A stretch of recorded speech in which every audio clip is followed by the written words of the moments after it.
I'm on the side of the bad guys here. I think we shouldn't give state and local law enforcement the authority to fight back. You're not talking to Bambi's baby brother here, okay? I've read some of your stuff. I think you'd be more intellectually honest if you just come out and say, were you there when you guys issued all those bad warrants against Trump's people? I can't discuss my work on the court, unfortunately. Oh, it's top secret. No. Why is it that every time we try to give cops the tools to protect us, some DC academic shows up to tie their hands? I just watched Senator John Kennedy absolutely torch a so-called law professor over the issue of drone security, and let me tell you, this is exactly the kind of bureaucratic nonsense that keeps America weak while the bad guys laugh at us. This is the Prodigy Unfiltered. The ports of entry, but that's not your experience, is it? No, sir. Thank you, sir. Thank you, Senator. Senator Kennedy?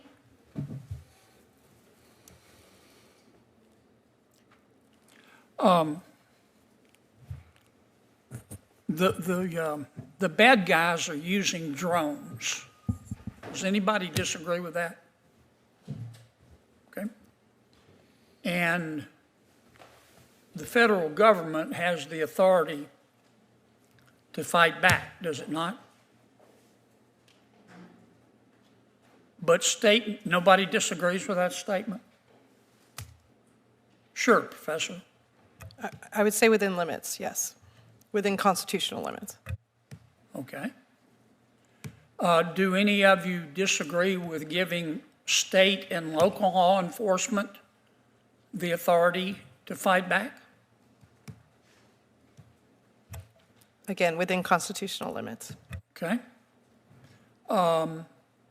Tell me what your constitutional concerns are, Professor.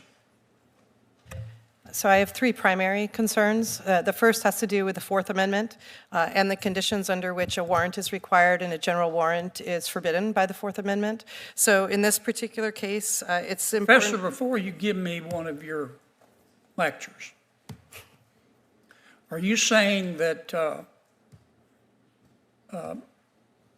we should require state and local law enforcement to get a warrant before they fight back? It depends on the condition. So in an exigent circumstance or something along I'm the aware border, of the exceptions to the warrant requirement. But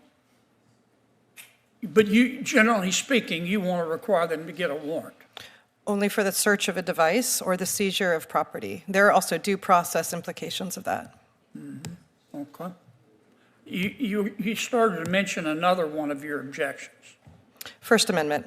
First Amendment. Okay. Any others?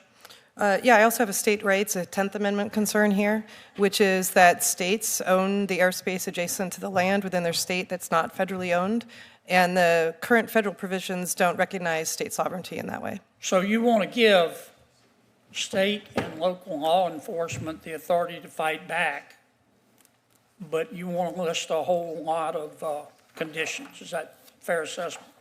Not a whole lot, but some. There needs to be a nexus to the facility. It can't be any drone anywhere in America if you're concerned about a particular facility, but right now it's too broad.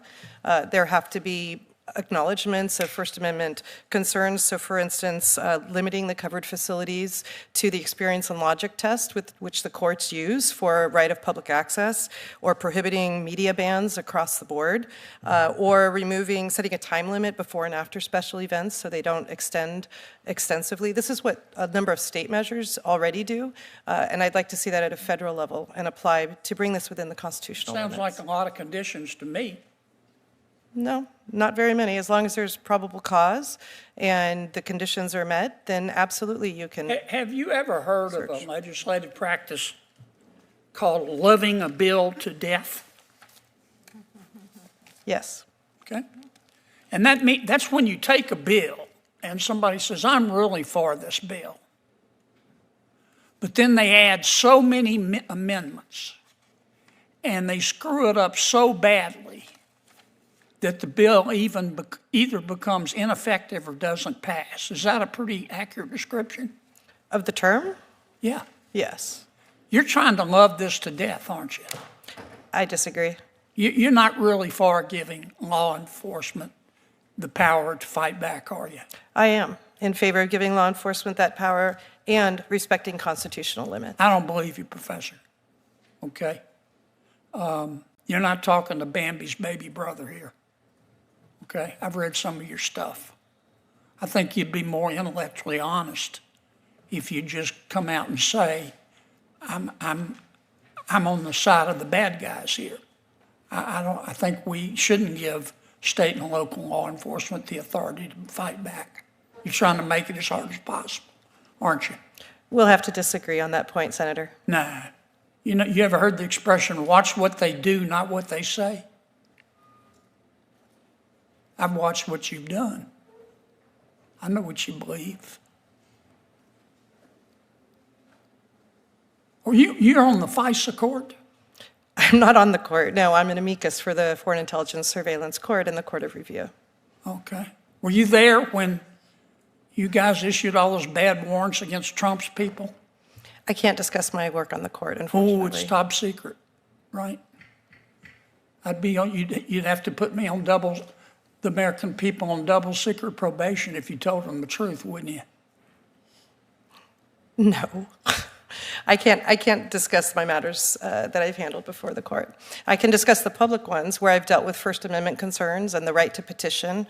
I did an extensive history looking at that right I'm to done, petition. Madam Chair. Thank you. Thank you, Senator Kennedy. We're going to turn it over to Senator Blumenthal. Thanks, Madam Chair. Here's the setup. We've got criminals, drug cartels, and foreign actors using drones, yes. Drones to smuggle drugs, surveil critical infrastructure, maybe even carry out attacks. Senator Kennedy asks a basic, common-sense question. Should the federal government and our state and local law enforcement have the authority to fight back? Easy answer, right? You'd think every red-blooded American would say absolutely. But then, here comes the professor. Instead of a straight yes, the professor starts throwing out a laundry list of so-called constitutional concerns. Fourth Amendment, First Amendment, 10th Amendment. Now listen, I love the Constitution. I believe in it. But here's the thing. The founders never intended these protections to be twisted into a shield for criminals and foreign adversaries who want to harm Americans. This professor's whole game is to bog down law enforcement with so many conditions and loopholes that by the time you check every box, the drone is already gone and the bad guys are sipping margaritas on the other side of the border. Kennedy calls him out for what's really going on here, something called loving a bill to death. That's where you say you support a bill, but then pile on so many amendments, restrictions, and red tape that the bill either becomes useless or never passes.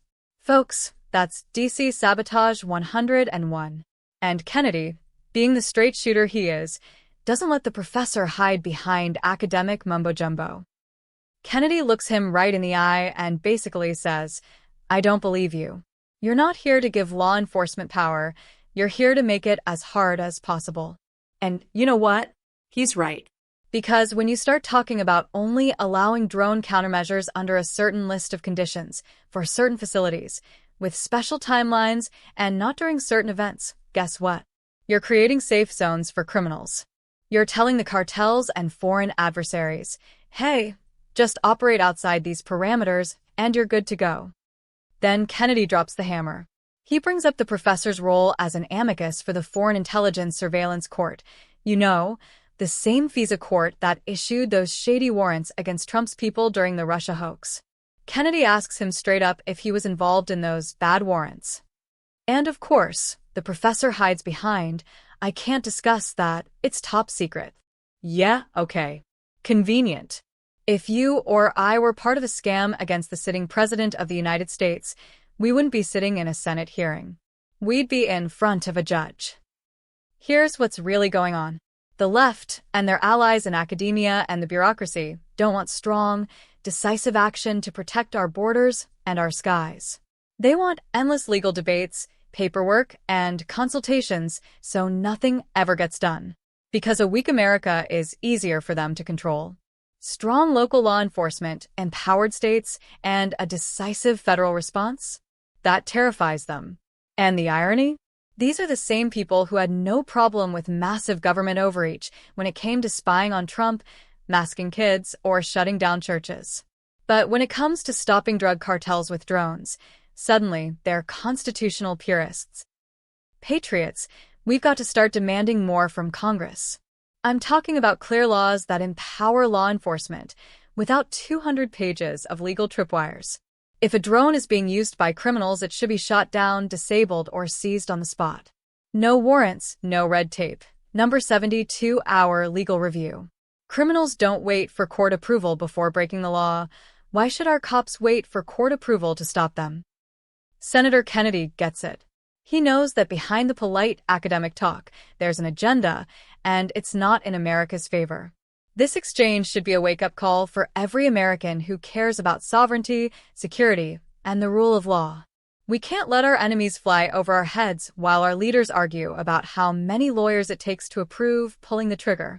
It's time to put America first, protect our skies, and stop playing footsie with people who, frankly, sound more worried about offending the bad guys than protecting the good guys. This is Prodigy Unfiltered. Like, share, subscribe, and stay in the fight. God bless America.